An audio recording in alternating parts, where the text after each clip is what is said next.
Hi, welcome to Yellow Slate, your very own school search engine where you can find the best school for your kid based on various parameters and filters. Today, we have Sindhu, whose kid is going to Gitanjali Devshala in Secunderabad. Let's speak to her and understand about her perspective about the school. Hi, Sindhu, thank you so much for joining us. Thank you so much for inviting, Sankan.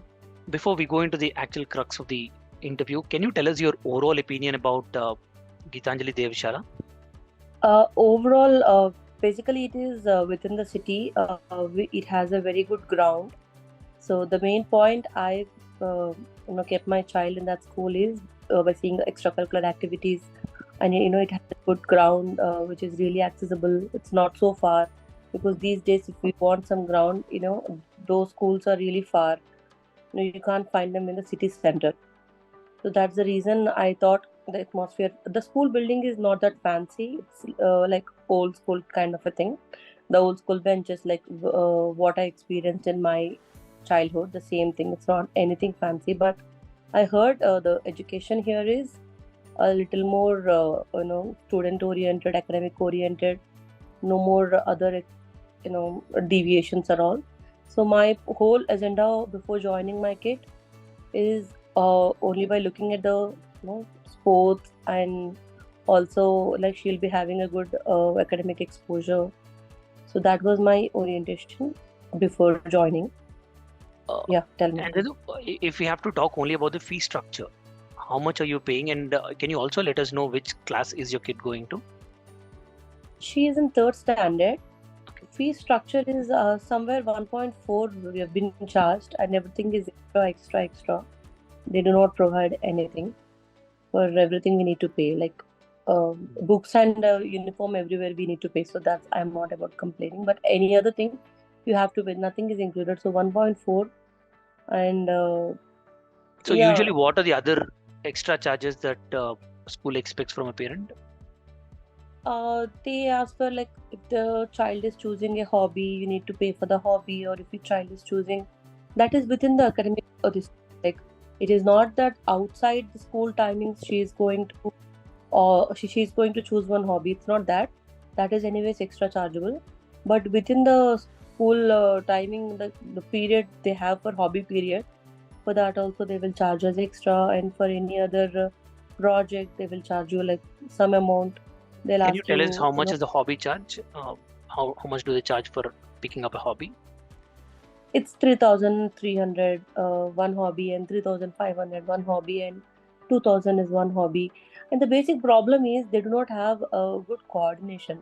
They will just randomly put out the hobbies, and if you opt, and they'll say that it is completely full now, you cannot opt, you have to choose some other thing. I don't know how they pick because it's very random. Recent example is we were given a choices of 7 or 8 hobbies, in which my kid chose the tennis because she already had that hobby in the previous school. So as she has come to the new school, I just wanted her to get to have a connect, because it's new school, new premises, new children, new friends. Everything is new. So she's only a 7-year-old kid. So I just wanted at least her hobby to be same. But I requested principal, I requested everyone, and they said no, it is full. But I was the first person to say to the ma'am, and I was the first person to send the hobby fee as well. But they said, no, this time hobby is full. You can choose some other thing. When I asked what is the other thing available, I think everything is finished. You can only choose one, art and craft or storytelling. I was like, my kid is not interested in both of them. And they were like, no, if God permits, if everything is like, if you're staying here until 10th grade, you will have a chance to pick tennis as a hobby, or maybe next year, or coming next year. It's not that we cannot do anything this year. You have to choose some other hobby. So it was, I felt they just put the hobbies in front of you, and they don't have any coordination. So it's more like a forced choice. Yeah, it's more like a forced choice. Whatever. No, it's not an option. It's not like people are coming only because she is new to the school. She has been given last priority. And the children who were already there, they have been given the first priority, and they were given that chose hobby. I felt it was little disheartened for me to see my kid to go through all of them, and she cannot choose her hobby, and at least Got it. she was not given an option. She had to forcefully Got it. And pick Sindhu, one. if you can also tell us, how did you manage to get admission in this Gitanjali Devshala? It would be great. It was very easy. It was very welcoming. There's no janjat, nothing. We just need to apply on their website. They will call back.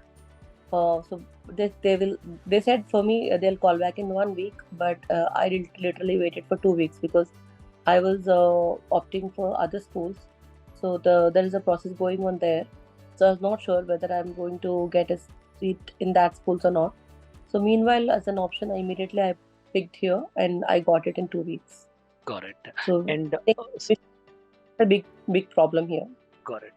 And Sindhu, if you have to speak only about the academic orientation of the school, how happy are you about it?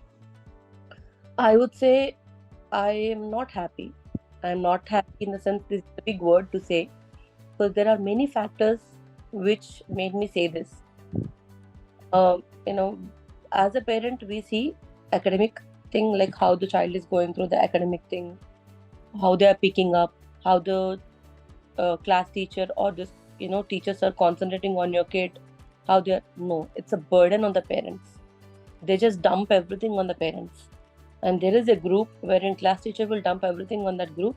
And I'm basically a working woman, and it's definitely very difficult for a working woman to do that part of job also.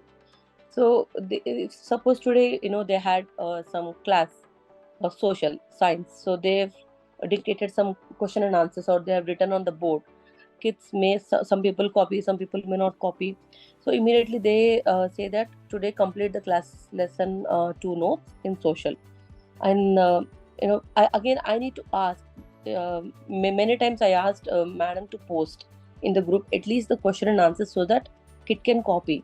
No, she's like, you can ask some other parent. Again, there is another parent group wherein I go to that group and I ask, can anybody please send this today's notes? And I wait till they send, and then I make her write the notes. It's a burden. It's not that very streamlined. So that way I'm unhappy. Second thing, academic things and all, I'm really unhappy. The extracurricular sports and all, that was also not happening as per what I expected. So that was also not really good. Recently they had one mother and daughter duo dance competition, wherein they say something but they give you last minute surprises. They like, kids are generally don't want that surprises. They prepare something in their head and they want something to go in the same way. So they said there are only 5 places, so we are going to pick, and the chips didn't happen. Everyone had to participate. There was no coordination in there also. It was a complete messy. So I don't think it's a happy place for the kids. It's too much of burden on them to write the homeworks, repeat the classworks and everything, and also a burden on parents as well. Got it. And on scale of 10 being the highest, if you have to recommend the school to any of your peers, how likely are you to recommend the school to someone? I would say 3 or 4, just because it has a ground, little airy space environment. I'd say 3 or 4. Apart from that, teachers are not cooperative. They don't even know how to talk to parents. They just randomly say. I felt literally like a municipality or government school wherein we don't have any option. Parents are not like, children are being if they have any problem, parents can't reach their teachers or principal. It was very one way. One example I can give is during the admission day, when I went, I asked them, can I see the school? It's like, no ma'am, there is 2 or 3 times we will conduct a parent orientation program, parent teacher meeting kind of a thing. Therein you can come and see the school premises. I said, I'm joining my kid now. I just want to see on what kind of environment she is, and how's the washrooms, how's the school. I'll just want to feel that. So before joining only I'm asking, right? They did not send me. I asked multiple times. It's like, no, we are not going to send. So it's there is no professionalism or no proper way which we expect. Got it. More or less left Got it. That's a very valid information, Sindhu. In fact, whatever you spoke will definitely make a lot of parents think and make some wise decisions regarding their school. And thank you very much for your time, Sindhu. In fact, like I said, some of the points that you mentioned will definitely help a lot of parents who are coming onto Yellow Slate platform to find a good school for their kids. Thanks again for your time.